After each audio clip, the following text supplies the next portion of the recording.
This could be the year the Denver Broncos finally rewrite their offensive story.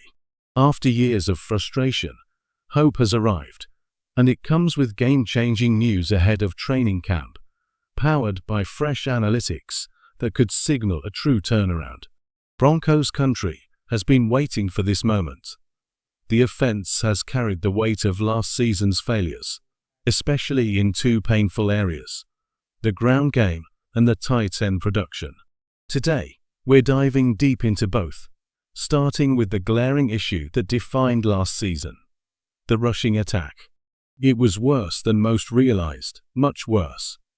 The numbers tell a story that will shock you, particularly when it comes to a running back who's no longer on the roster, Javonte Williams. Let's rewind to 2024. The Broncos' backfield struggled to find any real spark. Jaleel McLaughlin, now the most promising piece of the group, barely cracked 500 rushing yards. Javonte, the lead back at the time, wasn't much better. He wasn't just underwhelming, he was a liability, holding back an offense desperate for consistency.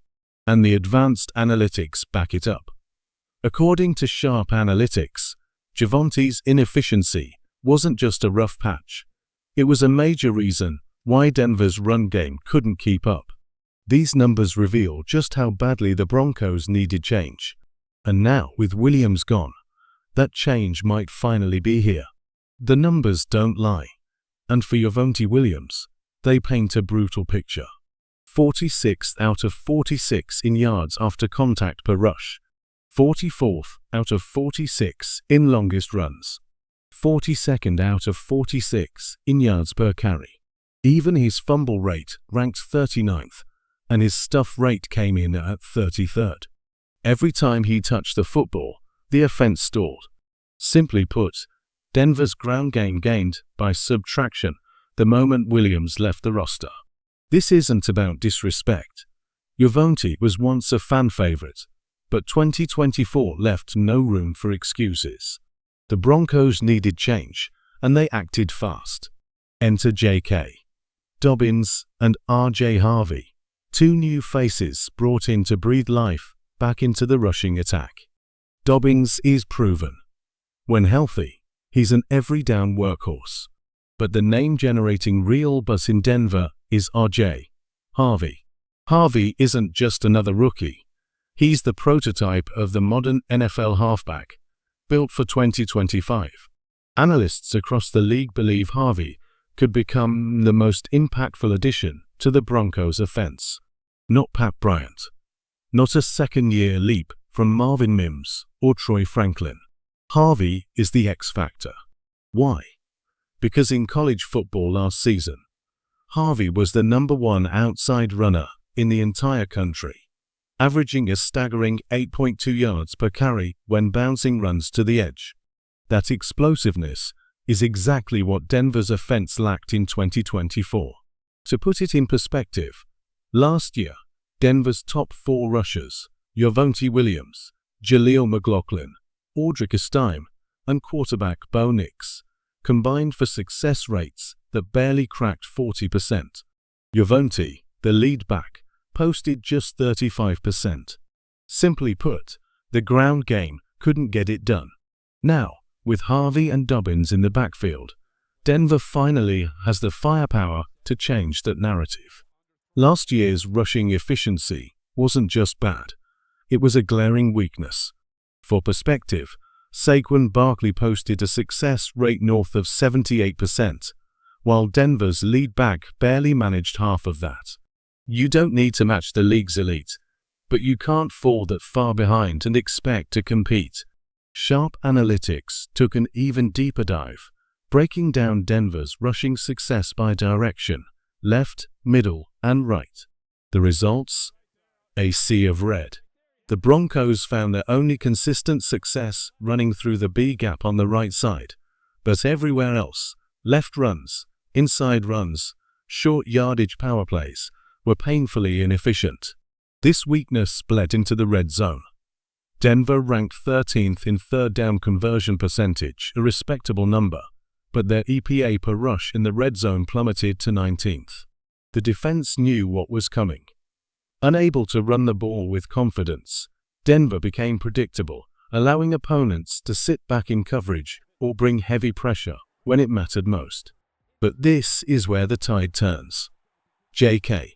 Dobbins and R.J. Harvey bring something the 2024 Broncos lacked: explosiveness and versatility. The days of predictable play calling inside the 20 should be over. With a balanced attack, Denver can finally open up play action, keep defenses guessing, and punch the ball in when it counts. Will this be enough to catapult the Broncos into a top 10 offense in 2025? On paper, they're close, teetering between 10th and 13th. All they need is that missing spark, that one player who can elevate the entire unit. Maybe it's Harvey. Maybe it's Dobbins. Either way, the potential is there, and this time, hope feels real. All signs point to R.J. Harvey being that spark, but he's not the only story shaping Denver's offense. Another major upgrade comes from a unit that desperately needed it: the tight end room. Last year, the Broncos' passing distribution told a frustrating story. 60% of targets went to wide receivers as expected, but tight ends, a shocking 14%. Running backs were targeted more often, at 22%, as quarterback Bo Nix was forced to check down constantly because his tight ends simply couldn't get open. For comparison, think about Kansas City. Patrick Mahomes' number one option is Travis Kelce, a tight end who changes games. Now imagine the Chiefs living with just 14% of their targets going to that position. Impossible. In 2024, Denver's tight end group was arguably one of the worst in the NFL. It wasn't just underwhelming, it was a glaring weakness. That's why the Broncos made a decisive move to bring in Evan Engram, a dynamic, high-volume target who can finally open up the middle of the field. Even in an injury-limited 2024 campaign, Engram hauled in 47 receptions in just 9 games, more than the entire Broncos tight end room combined. Now fully healthy, he's primed to become a safety net for Bo Nix and a nightmare matchup for defenses, giving Denver the kind of offensive versatility they've been missing for years. Denver's offensive struggles in 2024 didn't just hurt the run game, they put Bo Nix in an impossible position. The numbers speak for themselves. The Broncos ranked 29th in early down passing efficiency. Why? Because Bo didn't have a reliable safety valve. Courtland Sutton was his go-to target, but when defenses doubled him or sent elite corners like Derek Stingley Jr. or Sauce Gardner his way, options vanished. Nix needed a dependable tight end, a player who could find soft spots in coverage, give him quick outlets, and keep drives alive. That's exactly where Evan Engram comes in. He doesn't have to be the deep threat. Denver already has burners like Marvin Mims and Sutton to stretch the field.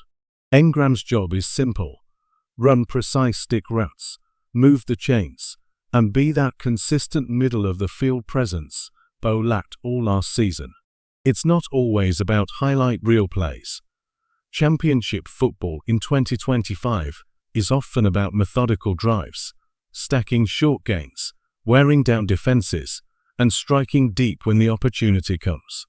If Denver can improve their early down efficiency from 29th to even the middle of the league, their offense instantly becomes harder to stop.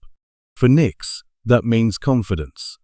For the Broncos, it means sustained drives, more red zone opportunities, and a balanced attack that keeps defenses guessing. Evan Engram has all the tools to become the breakout offensive weapon Denver has been waiting for.